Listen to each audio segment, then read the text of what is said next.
All right, welcome to the show. I am Michael Morris. A lot of people know me by Evolving Seeds or evolvingseeds.com. I'm here with Konrad Rogos, and we are talking about activism. We are talking about what it means to be an activist, how that is influenced by natural law, the non-aggression principle, and sovereignty, and basically the real fight that's going on in the world that seems to be being ignored by everybody. I've been an activist for 30 years. I've been a solutions focused activist, meaning that I know what the fuck I'm doing. I've been that for 15 to 16 years, maybe a little bit more. And we are now trying to get everyone on the same page because we are not speaking the same language and we are not communicating as efficiently as is necessary to get out of the hole we're in. And most people don't know how deep that hole is. So they think we have the time to just be arguing back and forth about shit, each little occurrence that's going on in the world without looking at the bigger picture and seeing what's actually happening, even within the respect of us trying to dig our way out of this hole. There's somebody who's pouring dirt back in, and everybody's still arguing about how deep it is and how wide the hole is. And we need to get to a space where we understand what's going on. So we are interacting with each other to find more common grounds and understandings and present information together so that people can see these understandings, these realizations, these axioms, these principles, these concepts in real time. So, Konrad, please tell us a little bit about yourself. Yeah, hey, thank you, Michael. Thanks for having me on. I'm happy to talk to you. You said 30 years. Man, I've been in this maybe for 3 years, not even that.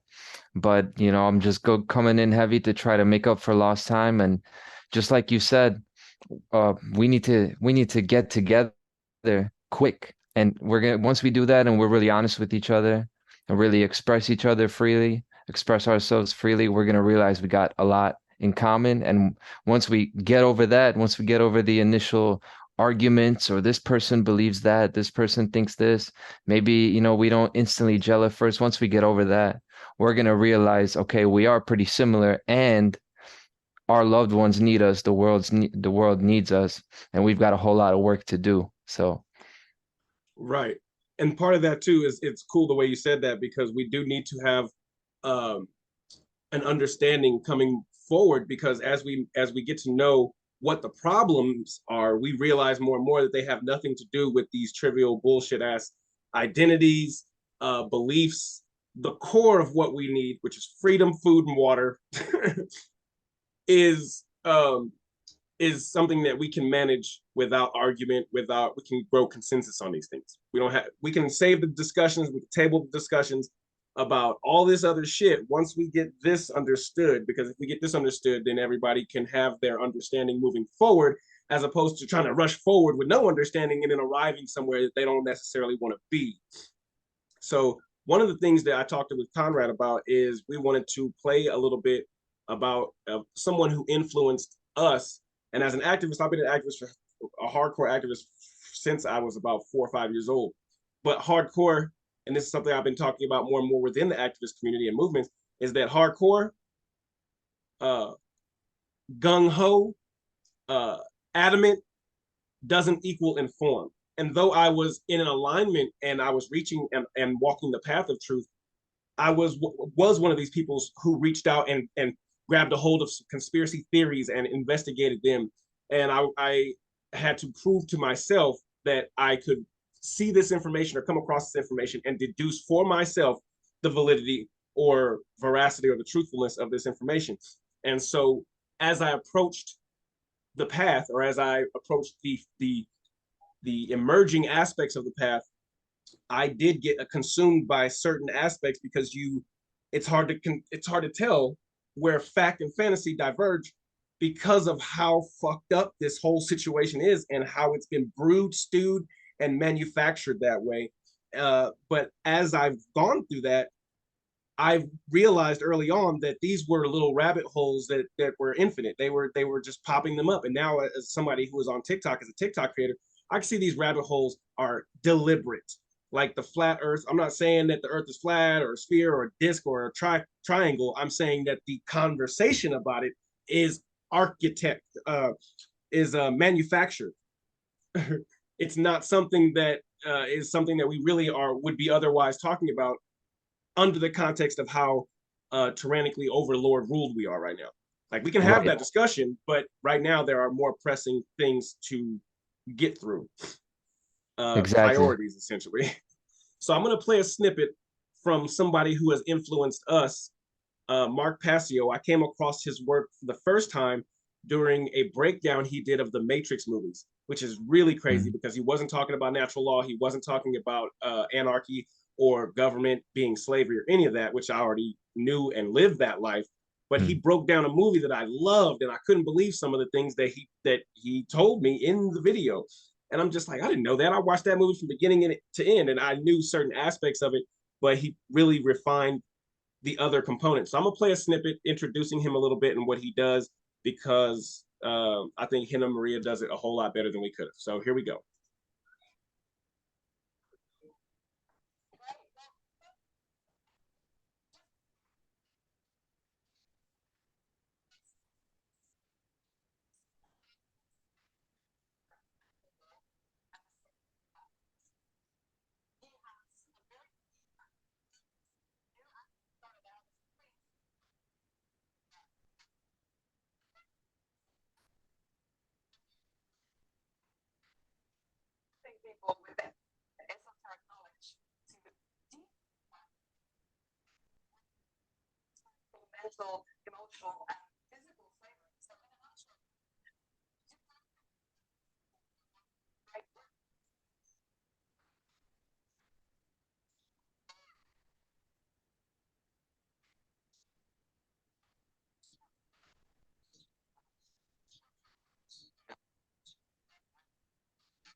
So that is a little bit about Mark's history and what he does and what he has done. And the reason why I thought this would be a great topic is because his work is so pivotal and vital to the work of so many other activists that it can't be overstated.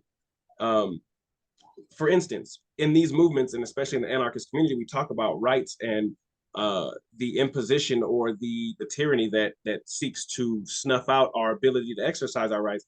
But before Marx's work, I didn't know what a right was. I knew that I had them. I knew that they didn't come from government. I knew that they didn't come from man.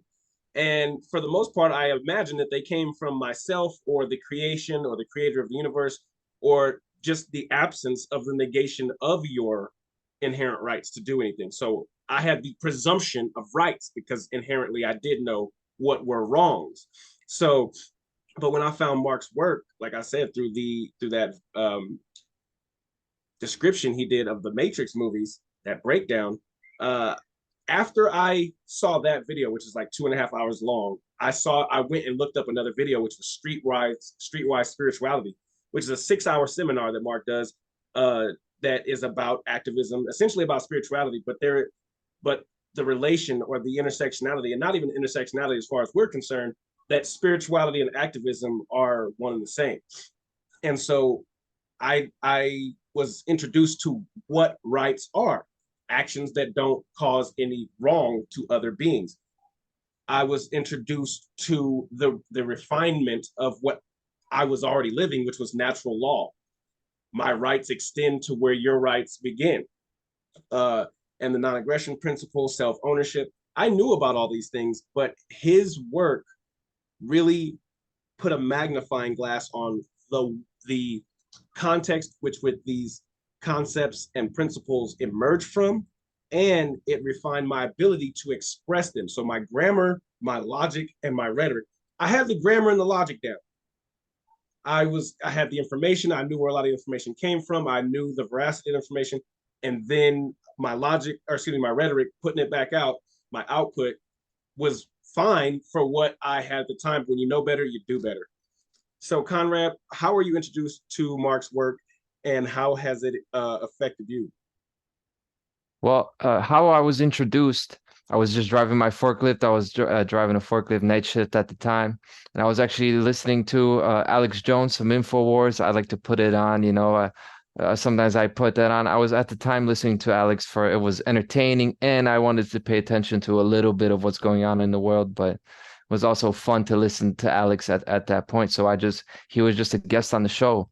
And I was a little bit taken aback. I'm like, damn, I was impressed. And I really wasn't expecting it because I was so over all the political stuff, all of the old trappings that you mentioned, right? But then about how what impact it had, I think there's two things with Mark and about how it affects people. One is the original knowledge, the grammar that you talked about, and all of that stuff. And then there's the fire under your ass, the action component, and Right, that was the main one. That's the main one because if it was not for that, if it wasn't for the anger, if it wasn't for the totally over the top, rant, I probably never would have begun to speak out the at all. But vitality of it.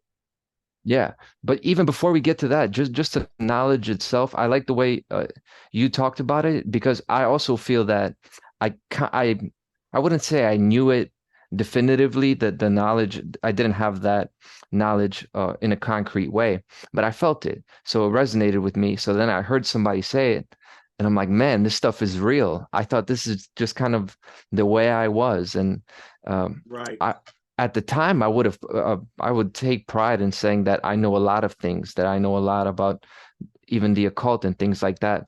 But the truth is, I never thought about philosophy and natural principles in such a systematic way to have it down pat like this, the way Mark always does. And he breaks it right, down into simple language, which is the true measure of intelligence. If you right. could say big things, but in a real simple way. So, very similar to how you put it. I definitely feel that it was just like you knew, but you didn't actually know. And now that you could actually put the language and the grammar to it, then we go get into the rhetoric part and like, okay, let's do this. Right. And Mark, uh, he admittedly says like he says, he gives the caveat about what he will be presenting, what he expects, and what he is attempting to do by putting out this information.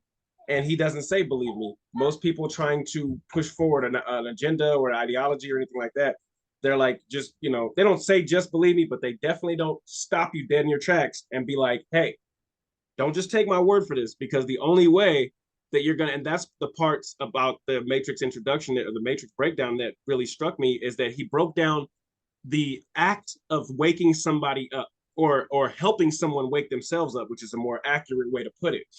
And that Yep. was so profound because it's like I honestly didn't think that people had calcified. I didn't think that the calcification of the pineal gland or of the mind, I didn't think that it could be so dense and thick. When we say thick skull, that's what we're talking about. Like that I couldn't imagine it.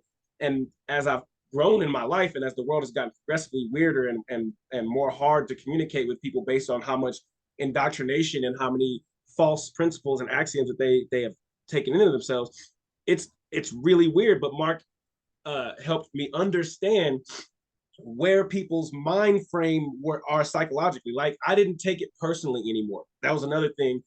Two things that Mark did for me was I found somebody who felt, who expressed physically the amount of veracity and vitality and righteous indignation that should come from someone talking about these topics from a right and true perspective, not the bad guys, essentially.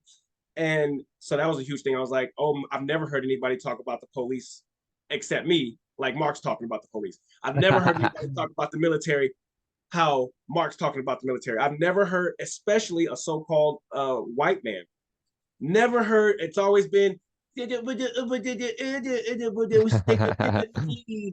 a knee and Pledge of Allegiance and all that stuff. And even with someone like, I don't know if you're familiar with Jacques Fresco from the Venus Project, but he said even when he was real little, he didn't want to say the Pledge of Allegiance, and he was born in 1920. I was born in 1983, and when I started going to school several years later, I inherently, my wife and I was just talking about this, I inherently did not want to say the Pledge of Allegiance. And when I came to Mark's work, there was so much refinement of each category. And I'm like, you're looking at the website back here, if I'm still screen sharing. This man Yeah. has, and check this out. After I found that initial breakdown of the Matrix movies, I went to the podcast section of whatonearthishappening.com. He was only like on episode 42. There are over 300 Wow. change episodes on there now. And I have watched, except for the more recent ones, because now I'm doing the work, I don't have as much time. I have Hmm. watched or listened to. I'm looking for the scroll down for the rest of the thing. Oh, here it is. Nope, that's images. Anyway, I have watched and or listened to all of the podcasts, at least 320 of them, and each one is 2 hours long. And I have watched or listened to them 4 times each and every one 4 times. And uh, it's not what people would think it's excessive. And where did I find all the time to do this? Well, while I was brushing my teeth, I'd be listening to this. I'd be Googling some of the pieces of information that I found within the website that I thought to be more important than some of the other parts or more relevant to what I was learning in other aspects or at the time. I can't scroll down to the bottom, but how it says over here, What on Earth is Happening, show number 2, it goes on. It used to be arranged backwards. So you'd have to go to the bottom to get to the menu that would take you to the first one. Now they fixed it, Mark fixed it, and so it goes in order. And I'm trying to show you, here, let's do this. I'm trying to show you that, look, there's already 10, there's number 10, and it goes on. There are over three, almost coming up on 400 now. See, 226. There are so many. Now, what I'm going to do is show you that people out there watching the world, it comes with the show number and it comes with a description, a detailed description. Look at that description. Nobody's description is like that. And that's how you get the stuff noticed in that's new. And you put me on to making TikTok, and this is another thing. Make your descriptions real descriptive. Use all the room they give you to talk about all the keywords that somebody may search for. I'm sure that's a big part of him, being able to make the impact that he has made, because that description, like you said, it's all those things that people can search for, and they search Right. for a couple of them together, then they find this website, whereas it would just be one of the billion websites that nobody will ever find. Right. And he provides, so if you click this little blue link that is downloading the video, it'll go to your favorite video or music player in your phone, and it's free. And you go to anything that Mark Passio has touched, and you will be basically being introduced to gold. The initiation or the beginning to be a neophyte in Kemet, in so-called Egypt, or in the Commission mystery schools. To be a neophyte, you had to come with a certain level of intention, like absolute intention. And Mark Passio's website, whatonearthishappening.com, Mark Passio himself, and most of the people who are not fans of his work, fans of his work, we operate a certain way, which is very specific. So Mark actually puts the sources, the source content, any other downloads, links, images, books, it's all available right here. Half of the books that I got that are available on that are available on evolvingseeds.com, I got from whatonearthishappening.com. So they're always listed at the bottom after the description. And the topics are endless. So we go from, some of the things Mark talks about is anarchy and government, and how government is a euphemism for slavery because people have the ability.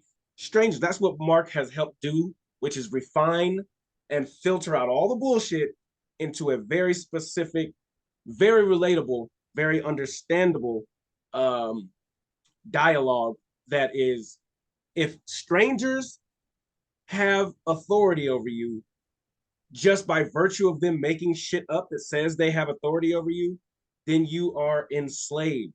You are being enslaved. even if it's the most minute thing. And this is what the founding fathers of the United States of America and what people are so proud of with that is that they actually identified that that is the source of any kind of slavery, and being and that also authority itself is a religion that does not exist in nature. And we could talk about the natural forms of authority, like the authority of a mother over a parent, or situational authority, somebody who's been at a job 20 years versus somebody who's on their first day, and something crazy happens, who has situational authority. Those are natural forms of authority. Aside from that, authority vested in other human beings that are, quote, equal under the law, is a religious belief. And Mark helps refine that as well. Konrad, take over for a minute while I look over the website and see if I can find some more aspects to highlight. Definitely. So I had a couple thoughts while you were talking about that. Yeah, it's not only a religious belief, it's just a straight up cult.